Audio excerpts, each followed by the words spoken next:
Happy Friday, Mayor Dan Pope with a weekly update. I hope you've had a great spring break week. It's been a little slower and more relaxing, and that's good. So I hope you did see the big news earlier this week, though, around the I27 designation, the federal designation, designating Interstate 27 as a federal interstate from Laredo to Raton, New Mexico.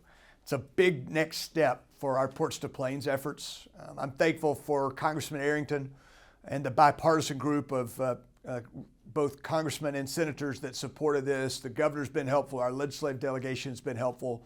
And then the folks all along the route, the mayors, the judges, the business people, the council members. It's a big win. 25 years just to get to this point. This opens us up for a lot more funding. Remember that when we studied this 2 years ago, we learned that in the first 20 years after construction, the Texas GDP would gain $55.6 billion from I-27 being built. It would create over 178,000 construction jobs and more than 17,000 permanent jobs. And it goes on, but it's a remarkable impact.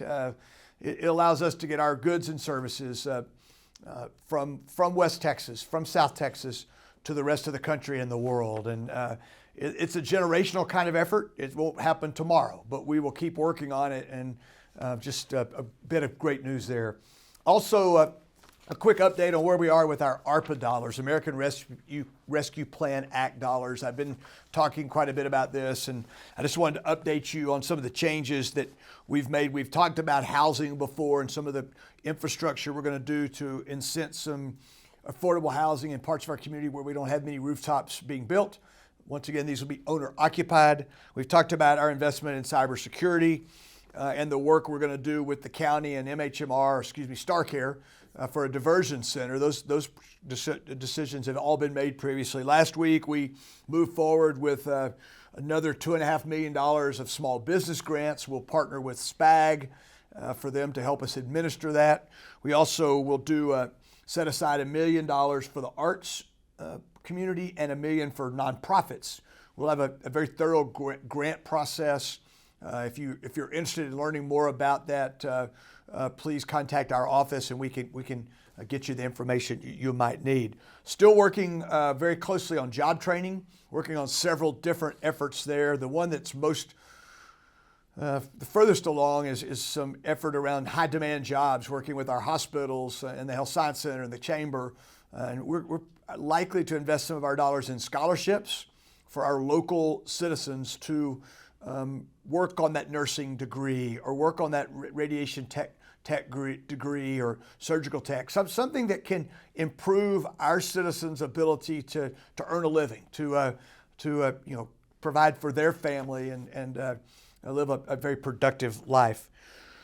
Still working on broadband, no updates there, no updates on homelessness. We've committed nearly $10 million total to public safety when you take what's in this year's budget, plus some specifics that we've committed to both Lubbock Fire and Rescue and Lubbock Police Department. So finally, most of our discussion over the last couple of weeks, and we will talk about this again next Tuesday, is around parks and what we do with some needs we have there. We know that this is a found money, so to speak, and that we need to make sure we make a big impact. So more to come. Please continue to follow on that, but I thought you might enjoy a quick update on that. I mentioned the council meeting next week. We'll get an annual report from Lubbock Fire and Rescue.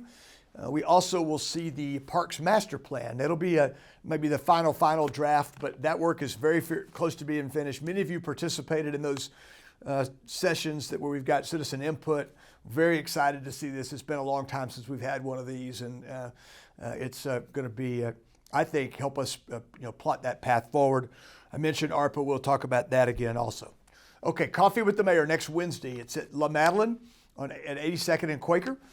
They're hosting us. That's in District 4, Council Member or Mayor Pro Tem Massengale's district. We'll be there at 7:30 a.m. I hope you'll join us there. That's the next to the last one of those for me. Also, next week we'll have open houses for the Unified Development Code. So it's close to coming to council, to planning and zoning and then council. So this is one of the last citizen input opportunities. next Monday night at May Simmons Community Center, next Wednesday night at the South Patrol Division out on South Indiana. Both of those start at 5:30. Just please come. We want your input. Okay, that's it. Thanks for all your support. You'll get this video, and then about 30 minutes later, the Red Raiders are going to tip off. Let's cheer for them loud today. Let's get through San Diego and move on. I'm thankful for your support, your good ideas, your prayers. I'll talk to you next Friday.